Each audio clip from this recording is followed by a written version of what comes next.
হরে কৃষ্ণ। তো এখন আমরা গিরিরাজ পরিক্রমাতে এসেছি। তো এই গিরিরাজের এখানে আমরা যখন পরিক্রমা করি তখন চারিদিকে বিভিন্ন দর্শন থাকে। তো আমরা মেন কয়েকটি মুখ্য যে দর্শন সেই দর্শনগুলো করছি। তো এখন আমরা যে স্থানে এসেছি এই স্থানের নাম হচ্ছে গোবিন্দকুণ্ড।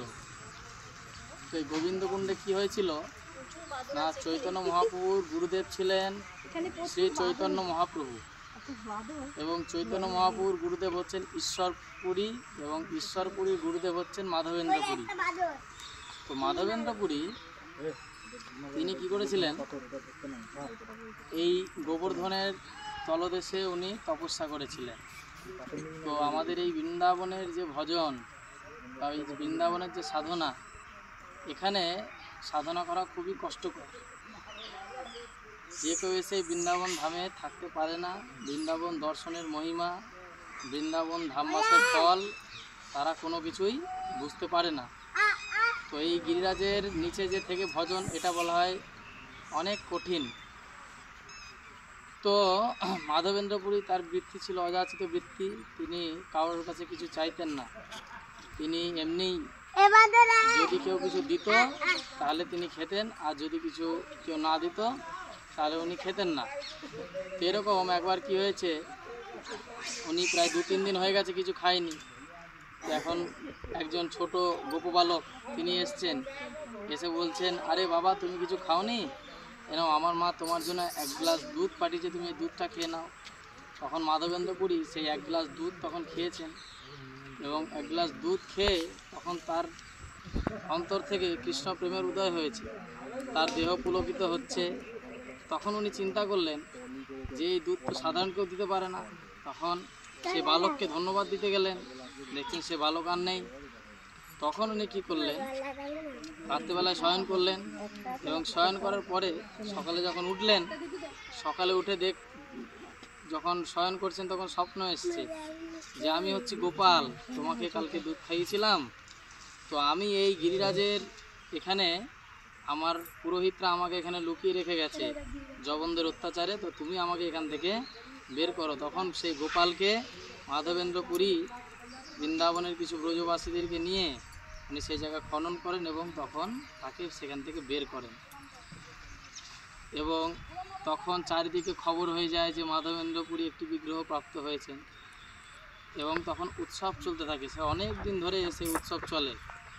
তো সেই উৎসবে কে রান্না করছে, কে বাজার করছে, কে কীর্তন করছে, কোনো কিছু নাই, শুধু প্রসাদ হচ্ছে, উদ্দণ্ড হরিনাম সংকীর্তন হচ্ছে, ভাগবত কথা হচ্ছে। এই মাধবেন্দ্রপুরীর গোপাল প্রাপ্ত হয়েছে, যে যেখানে যাচ্ছে শুনছে, খবর পাচ্ছে, একদম বিশাল উৎসব। এইভাবে তখন গরমকাল চলে আসে। তো গরমকালে গোপালের এখন গরম লেগেছে, পাথর গরম হলে গরম হয়ে যায় বেশি, ঠান্ডা হলে তখন ঠান্ডা হয়ে যায়। তো এইভাবে তখন গরম যখন লেগেছে, তখন মাধবেন্দ্রপুরীকে বলছে, আমার জন্য তুমি এখন গিয়ে মলয় পর্বতে যাও, গিয়ে চন্দন নিয়ে আসো। মাধবেন্দ্রপুরী বলছে, আমি বুড়ো লোক, আমি এখন অত দূরে যাব, কোথায় চন্দন পাবো? তো তখন মাধবেন্দ্রপুরীকে বলছে, যাও যাও তুমি চন্দন নিয়ে আসো, আমি আর থাকতে পারছি না। তো মাধবেন্দ্রপুরীকে পাঠিয়েছে গোপালের চন্দন আনতে। মাধবেন্দ্রপুরী গেছেন, এখন গিয়ে চন্দন নিয়ে আসছেন। তখন বলছে, দেখো চন্দন এত দূর আর তোমাকে বই আনতে হবে না, ওখানে ক্ষীরচোরা গোপীনাথ আছে, তুমি ওই ক্ষীরচোরা গোপীনাথকে এই চন্দন লেপন করে শরীরে লাগিয়ে দাও, তাহলে আমারও অঙ্গ শীতল হবে, গোপীনাথ আমার মধ্যে কোনো পার্থক্য নেই। তো এইভাবে মাধবেন্দ্রপুরী আরও বিবিধ অনেক বড় আরও লীলা আছে। তো সেই হচ্ছেন মাধবেন্দ্রপুরী, তার বহু এরকম ভগবানের সঙ্গে অনেক লীলা হয়েছে। কিন্তু এই যে গোবিন্দকুণ্ড, এই গোবিন্দকুণ্ডের মহিমা হলো যে ভগবান যখন কৃষ্ণ নন্দ বাবাকে উপদেশ করলেন যে দেখো, আমরা সমুদ্রে যে বৃষ্টি পড়ে, সেই বৃষ্টির তো কোনো প্রয়োজন নেই, সমুদ্রে তো জল ভরপুর, তাহলে সমুদ্রে বৃষ্টি কেন হচ্ছে? পাথরে পাহাড়ে এখানেও তো জলের প্রয়োজন নেই, এখানে কেন বৃষ্টি হচ্ছে? তাই ইন্দ্রদেব শুধু যে তোমাদের চাষের জন্য তোমাদেরই জল দিচ্ছে তা নয়, যেখানে অপ্রয়োজন সেখানেও জল দিচ্ছে। কেন? জল দেওয়াটা হচ্ছে ডিপার্টমেন্ট। তাই তোমাকে আর ইন্দ্র পূজা করার দরকার নেই, তুমি এক কাজ করো, আমাদের এই যে গাভী গোপালন হচ্ছে আমাদের মেন, তো আমাদের গাভী কোথায় চলে না, গিরিরাজে। তুমি এক কাজ করো, গিরিরাজের পূজা করো। তখন সবাই মিলে গিরিরাজ পুজো করতে আসে। খুব ভোগ লাগায়, পরিক্রমা করে। তখন ইন্দ্র উপর থেকে দেখেন কী ব্যাপার, আমার পূজা বাদ দিয়ে আজকে তিনি গিরিরাজ পূজা করছে। তখন এইভাবে তখন উনি রেগে যান এবং তখন বিভিন্ন রকম প্রলয়কালে বলা হচ্ছে যেরকম মেঘ বৃষ্টি হয় সেরকম মেঘ বৃষ্টি হতে থাকে। তখন 7 দিন 7 রাত ভগবান এই গিরিরাজ কড়ি আঙুলে ধারণ করে থাকেন এবং অবশেষে যখন ভগবানের কোনো কিচ্ছু বা ব্রজবাসীদের কোনো কিছু আসর পড়েনি যে এত বড় বড় বজ্র ফেলছে বা কিছু, তখন উনি কী করেন, ভগবানের কাছে এসে ক্ষমা চান। তা কোথায় ক্ষমা চাইবেন না, ক্ষমা এসে চান এই গোবিন্দকুণ্ডে। এই যে গোবিন্দকুণ্ডে জল দেখছেন, এটা কোনো সাধারণ জল নয়, এটা দেবরাজ ইন্দ্র ভগবানকে সেখানে অভিষেক করিয়েছিলেন। এই অভিষেকের জল হচ্ছে গোবিন্দকুণ্ড। এই গোবিন্দকুণ্ড আর ভগবান গোবিন্দের মধ্যে কোনো পার্থক্য নেই।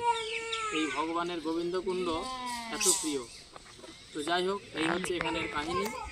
পেছনে অপূর্ব সুন্দর গিরিরাজ, দর্শন করুন।